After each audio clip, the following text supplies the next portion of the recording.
Praise the Lord. आज के Bible मनन का विषय है क्रोध करना सही है या गलत। इस संसार में कहा जाता है कि क्रोध आना तो मनुष्य की फितरत है।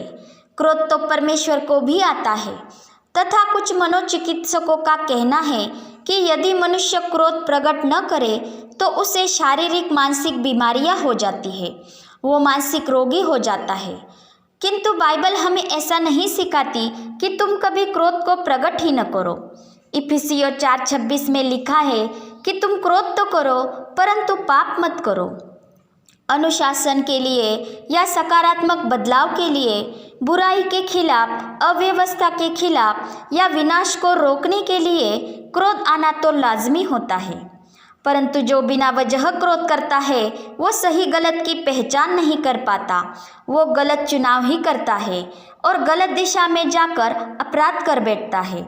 तथा ऐसा क्रोध करते रहने से भी उस व्यक्ति को शारीरिक मानसिक बीमारियां हो सकती है और ऐसे व्यक्ति खुद के साथ दूसरों के प्राण के भी बैरी बन जाते हैं।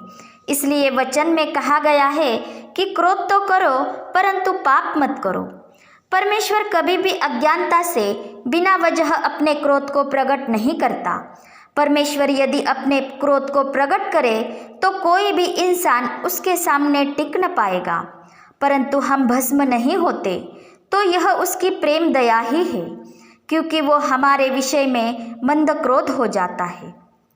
वो हमारे नाश के लिए नहीं बल्कि हमारे आत्मा का नाश न हो इसलिए क्रोधित होता है, ताकि हम पश्चाताप करें, मन फिराए और दूसरी मृत्यु के भागी न बन जाए, हमारे आत्मा का बचाव हो। परमेश्वर ने हमसे इतना प्रेम रखा कि जब हम पापी ही थे तभी यीशु मसीह हमारे लिए मरा, ताकि हम उसके लहू के कारण धर्मी ठहरे और उसके द्वारा परमेश्वर के क्रोध से बचे। तो ऐसा अगापे प्रेम करने वाला परमेश्वर, जिसने अपने ज्ञान से इस सुंदर सृष्टि का निर्माण किया है तथा हमारे अद्भुत शरीर की रचना की है और जो सारे ज्ञान और समझ का उगम स्थान है, ऐसा परमेश्वर क्या अज्ञानता से हम पर क्रोधित हो सकता है? कदापि नहीं। परमेश्वर ने मनुष्य को आत्मा के नियंत्रण में रखा था, परंतु उसकी आज्ञा न मानने से मनुष्य अपराध कर बैठा।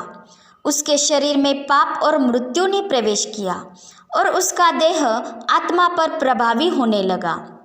इसलिए जब मनुष्य आत्मा के अधीनता में नहीं चलता तो वो अपने देह की वासना और लालसा के अनुसार चलने लगता है और नफरत, डाह, असमंजसता, गलतफहमी, भ्रांति इन जैसी भावनाओं के कारण बिना वजह क्रोधित हो जाता है, जो भावनाएं उसके देह स्वभाव से आती है।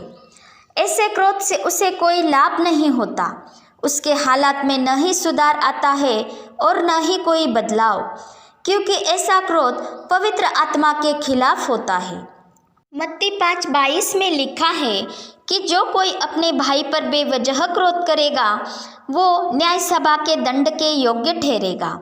यह क्रोध उसी क्रोध का दर्शक है जो मनुष्य के देह स्वभाव से आता है और जिससे कोई सकारात्मक बदलाव तो नहीं आता, परंतु उस क्रोध करने वाले मनुष्य को दंड का भागी होना पड़ेगा।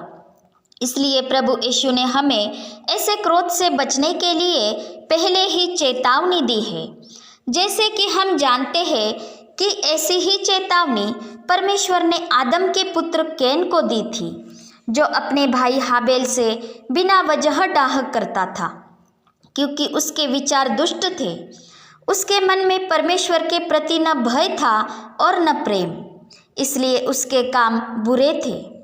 परंतु हाबेल मन से शुद्ध था, वो परमेश्वर के सम्मुख चलता था, इसलिए उसके काम धर्म के थे। और हम जानते हैं कि परमेश्वर हमारे अर्पण से ज़्यादा हमारे मन को परखता है, इसलिए परमेश्वर ने हाबेल के अर्पण को प्रिय जाना था तथा कैन के अर्पण को ठुकरा दिया था।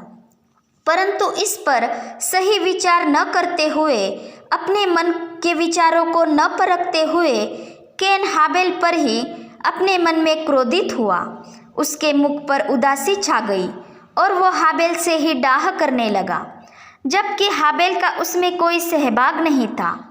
तब उसके मन को परख कर परमेश्वर ने उसे समझाया कि यदि तू भला करे तो क्या तेरी भेंट ग्रहण न की जाएगी और तेरा मुख प्रसन्न न रहेगा।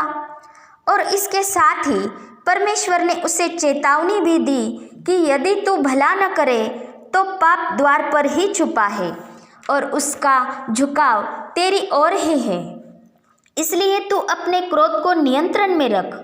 परंतु कैन ने उस चेतावनी को ठुकरा दिया और अपने मन को शुद्ध करने के बजाय उसने अपने भाई हाबिल की हत्या कर दी।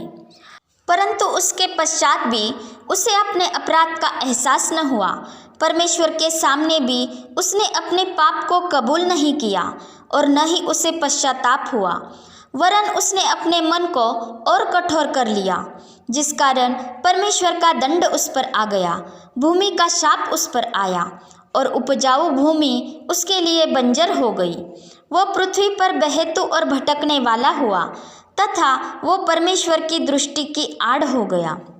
जब कोई किसी के प्रति अपने मन में नफरत की भावना को दीर्घकाल तक पनपने देता है और अपने मन में उसके प्रति क्रोधित रहता है, परंतु परमेश्वर के अधीन नहीं हो जाता और न ही अपने क्रोध का कोई उपाय करता है और न ही उसे सुलझाने का प्रयास करता है, तो उसके मन में बैर भाव उत्पन्न होने लगता है। इसलिए वचन कहता है, सूर्य के अस्त होने तक तुम्हारा क्रोध न रहे, क्योंकि इससे पवित्र आत्मा शोकित हो जाता है और इससे हम उसके द्वारा दी गई उस छाप को मिटा देते हैं जो हमें छुटकारे के दिन के लिए दी गई है। और इसी कारण शैतान को अवसर मिल जाता है और शैतान उस मनुष्य को उसकी तरह ही हत्यारा बना देता है। 1 यूहन्ना 3:15 में लिखा है, जो कोई अपने भाई से बैर रखता है वो हत्यारा है और तुम जानते हो कि किसी हत्यारे में अनंत जीवन नहीं रहता। याकूब 1:19-20 में कहा गया है, हर एक मनुष्य सुनने के लिए तत्पर, बोलने में धीरा और क्रोध में धीमा हो, क्योंकि मनुष्य का क्रोध परमेश्वर की धार्मिकता का निर्वाह नहीं कर सकता। इसलिए हमें प्रभु यीशु में बने रहकर पवित्र आत्मा के अधीनता में उसकी अगुवाई में चलना है और हर बात को पवित्र आत्मा की सहायता से प्रभु की दृष्टि में परखना है। पवित्र आत्मा हमें विवेक बुद्धि प्रदान करता है और वो हमें ऐसे विनाशकारी पापमय क्रोध से बचाता है। वो हमें मंद क्रोध बनाता है और हमें प्रेम में चलना सिखाता है तथा अपने अपराधियों को भी क्षमा करने में हमारी सहायता करता है, जिससे हम उस अनंत जीवन में बने रहते हैं जो किसी हत्यारे में नहीं रहता। पिता परमेश्वर का प्रेम, प्रभु यीशु मसीह का अनुग्रह और पवित्र आत्मा की सहभागिता हम सभी पर बनी रहे। आमीन।